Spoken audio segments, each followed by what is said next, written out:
Hola, ¿qué tal? Te doy la bienvenida a este nuevo video, a este nuevo encuentro, a esta reunión virtual. Hoy tendremos reunión de oración y estudio de la palabra de Dios. Y qué bueno que puedas escucharnos y qué bueno que puedas conectarte, ¿sí? por este medio. Estamos viviendo tiempos difíciles, pero en esta hora y en este encuentro hemos podido llegar de esta manera a cada uno de sus lugares donde se encuentren. Iglesia amada de Washington, qué bueno es poder compartir y estar viviendo este hermoso momento. ¿Sabes qué? Tendremos alabanza, vamos a tener oraciones, vamos a estar agradeciendo a Dios por todo lo que hace y hará por nosotros, pero también vamos a escuchar su voz, vamos a escuchar la palabra de Dios. Así que no te vayas, quédate con nosotros. Somos iglesia. Dios te bendiga.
Nuestro buen Dios y Padre eterno, en esta tarde te queremos dar las gracias porque podemos disponer nuestros corazones a escuchar de tu palabra, palabra que nos hace libres y palabra que nos guía y nos encamina en este mundo, Señor. Primeramente, darte las gracias por la salvación que es en Cristo Jesús. Gracias porque el Señor Jesús nos amó desmedidamente, incondicionalmente y lo dio todo por nosotros. Y ahora nosotros, Señor, viviendo esta vida que tú nos das, queremos conocer de ti, queremos escuchar tu palabra, queremos disponernos a prestar atención, Señor, a lo que tú nos quieres decir. Y queremos dejar este tiempo en tus manos para que seas tú quien nos esté acompañando. Y Padre, pedirte, si es que hay alguien que no te conoce o alguien que se alejó de tus caminos, nuestro deseo es que pueda volver a ti, al único Dios y verdadero. Y todo esto, Padre, lo pedimos y te lo agradecemos en el nombre de Cristo Jesús. Amén. Y como te decía al principio, estamos viviendo tiempos difíciles, pero qué bueno y qué agradable es para toda la iglesia el poder juntarnos a través de este medio, el poder adorar a Dios, el poder darle a Dios un poco de lo mucho que Él nos da a través de estas alabanzas. Vamos a cantar una canción más, pero quiero decirte, quiero recordarte que no sé si ahora estás delante del celular o delante de una computadora o de un televisor. No sé si estás en chancletas, en pantuflas, en zapatos o zapatillas, si estás en familia o con amigos. Pero lo más importante en esta hora es adorar a Dios y hacerlo en espíritu y en verdad. Quiero compartirte un texto de la palabra de Dios, Salmo 118, 24, que dice: este es el día que hizo Jehová, Dios, nos gozaremos y alegraremos en él. Iglesia, amigo, amiga, te invito a que cantemos esta próxima canción.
¿Qué tal? ¿Cómo están, queridos? Me solicitaron que haga una introducción al libro de Santiago que estaremos estudiando en estos próximos jueves, en la buena voluntad del Señor. Y para eso tenemos que leer el primer versículo, que es el que nos introduce en la carta, que dice exactamente de esta manera: Santiago, siervo de Dios y del Señor Jesucristo, a las 12 tribus que están en la dispersión, salud. Muy bien. Lo primero que tenemos que decir es que esta es una de las cartas llamadas antilegómena. Y si alguno se pregunta qué quiere decir esta palabra, es decir, aquellas cartas que estuvieron en disputa, aquellas cartas que estuvieron en duda para introducirlas en el canon bíblico, ¿verdad? Hasta que finalmente fue aceptada, no es la única, hay unas cuantas cartas que tuvieron el mismo procedimiento, y los padres de la Iglesia estudiaron profundamente el estilo, la forma, los tiempos, el texto, todo lo que tenía, para ver si condice con la pretensión que se tenía para ser introducida en el canon bíblico. El mismo Martín Lutero la llamó una carta controversial, ya que había un pensamiento que él creía, parecía que se contradecía con el apóstol Pablo. Pablo, en el capítulo 5 de Romanos, habla de la justificación por la fe, ¿verdad? Lo tenemos bien claro. Yo quiero que vayan pensando en cada una de las palabras que tenemos para discutir, entre comillas, o para aprender sobre esto. Y Santiago dice en otra oportunidad, o en el capítulo 2 está diciendo, habla acerca de las obras como medio, como forma y demás. Entonces eso trajo alguna disputa, y hay muchas escuelas que hasta el día de hoy incluso estaban pensando que había alguna contradicción en esto, cosa que fue descartada y demás, ¿no? Ahora, ¿quién la escribió? A veces Santiago y Jacobo son usados los dos nombres para las mismas personas, entonces también puede traer confusión. Pero no es este Jacobo, o este Santiago, el hermano de Juan, aquel de los hijos de Zebedeo, aquellos dos hombres que estuvieron cerca del Señor y vieron todos los milagros y vieron todas las maravillas y portentos que el Señor estaba haciendo. Ahora fíjense, este Jacobo, Santiago, no puede ser porque fue muerto, de acuerdo a Hechos, capítulo 12, en el año 42. Lean ustedes, allí dice el título, dice Jacobo muerto, Pedro encarcelado. En esa oportunidad este Jacobo ya desaparece de la escena. Este hombre que era apóstol, hermano de Juan. Ahora, vamos a Marcos capítulo 6 y versículo 3, que nos dice de esta manera: ¿no es este el carpintero, hijo de María, hermano de Jacobo, de José, de Judas y de Simón? ¿No están también aquí con nosotros sus hermanas? Y se escandalizaban de él. Hablando del Señor, claro está, de esto, pero ahí menciona, ahí introducen a Santiago, a Jacobo, como el hermano del Señor que estaba con esto. Ahora, con respecto a esto se tejieron tres teorías, tres posturas. La primera, en la que nosotros creemos y sostenemos, es la mencionada hace un momento, donde dice que se trata del hermano del Señor Jesucristo. A pesar de que tuvo un pasado, por lo que leemos, ¿se acuerdan ustedes? Después lo vamos a ver más adelante, pero cuando dicen Juan, ni aún sus hermanos creían en él. A pesar de que tuvo un pasado oscuro en respecto a la relación que tuvo con el Señor. Sería un medio hermano, es decir, el Señor primogénito de María, unigénito de Dios. Pero luego María continuó con su vida, con su esposo José, y de allí nacieron todos los mencionados que tenemos nosotros aquí. Así que esa es nuestra postura. La segunda, que algunos que pretendieron introducir, pero que no ha tenido mayor relevancia, es que se trataba de un matrimonio anterior de José, ¿verdad? Y por ende sería medio hermano, pero desde otro punto de vista mirado, ¿verdad? O sea, como que ya estaba antes que el Señor, cosa que no es así de acuerdo a la Escritura. Y la tercera es la postura en la que sostuvo, y aún lo hace la Iglesia Católica, declarando que eran primos, hijos de una hermana de María, con lo cual desean probar la virginidad perpetua de María. e hicieron que su aceptación fuese esencial a la salvación. Es decir, por eso cuando la Iglesia Católica habla de María como medio para llegar a Cristo, para llegar a Dios, para llegar a la salvación, están tratando de fundamentarlo en esta situación, como que María es el medio, la madre del Señor, como nosotros conocemos, pero no tiene nada que ver, ya que serían sobrinos de ella, o en este caso Santiago. Esta teoría es absolutamente absurda y reprobable, ya que con la idea original de que estos primos serían 3 apóstoles. Allí estarían entonces, de acuerdo al estudio de ellos, estaría Judas, que no sería el Iscariote, Simón y Santiago, el hijo de Alfeo, y sin embargo Juan, capítulo 7 y versículo 3, desmiente totalmente esta teoría, ya que dice, ni aún, como decía recién, ni aún sus hermanos creían en él. Lo leemos también en Juan capítulo 12, versículo 12, en las bodas de Caná, cuando siguieron a su madre y van con su hermano Jesús. ¿Se acuerdan? Cuando estuvimos estudiando el concurso decía, y allí fue Jesús con su madre y sus hermanos. También lo dice Mateo, capítulo 13, versículo 55, si lo podemos leer, si nos alcanza el tiempo. Mateo 13, 55 dice de esta manera,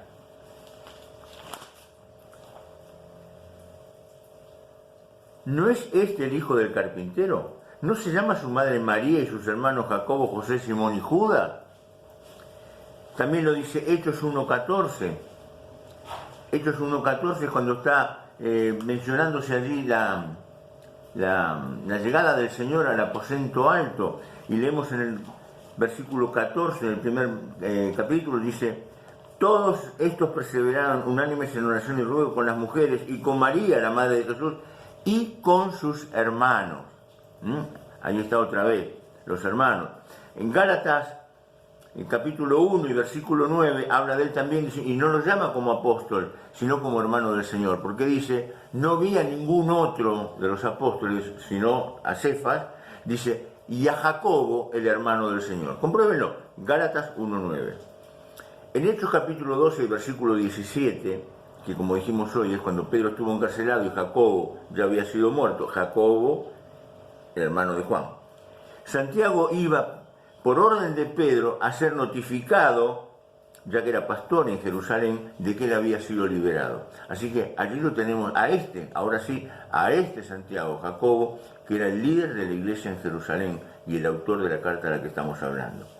La palabra del Señor nos dice además que este hombre era casado, en 1 Corintios 9.5, y en esa oportunidad dice, no tenemos derecho, como Cefas, como otros, e incluso otros apóstoles, otros que tenían a sus mujeres.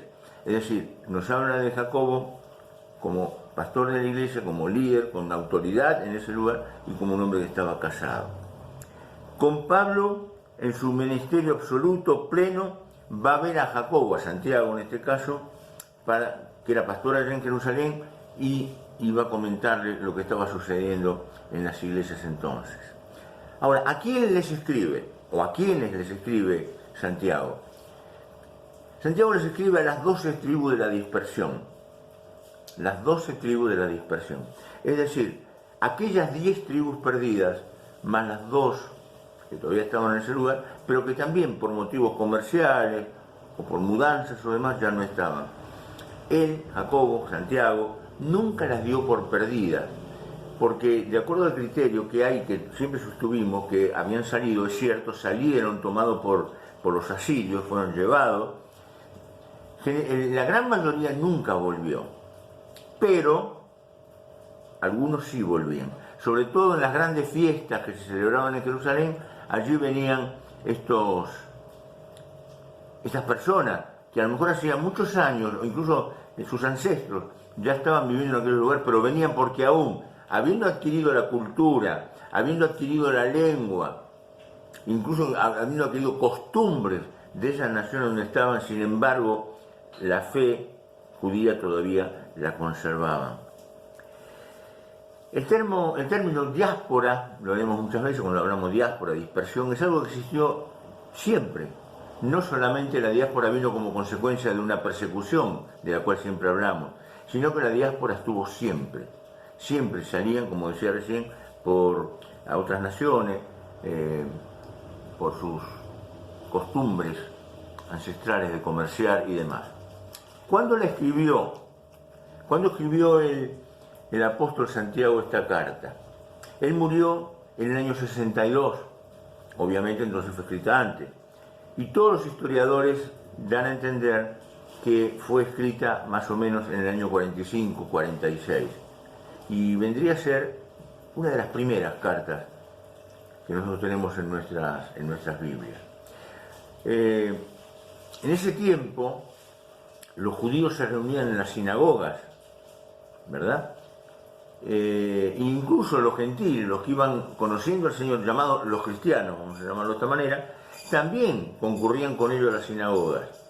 Pero luego, con algunas cuestiones que hubo, persecuciones y demás, se empezaban a reunir en sus propias casas, o si no, se reunían en casas alquiladas.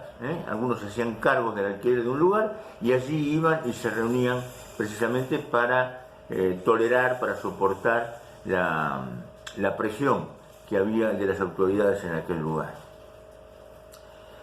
Después del capítulo 13 del libro de los Hechos, empezaron entonces a reunirse en esos lugares de esa manera.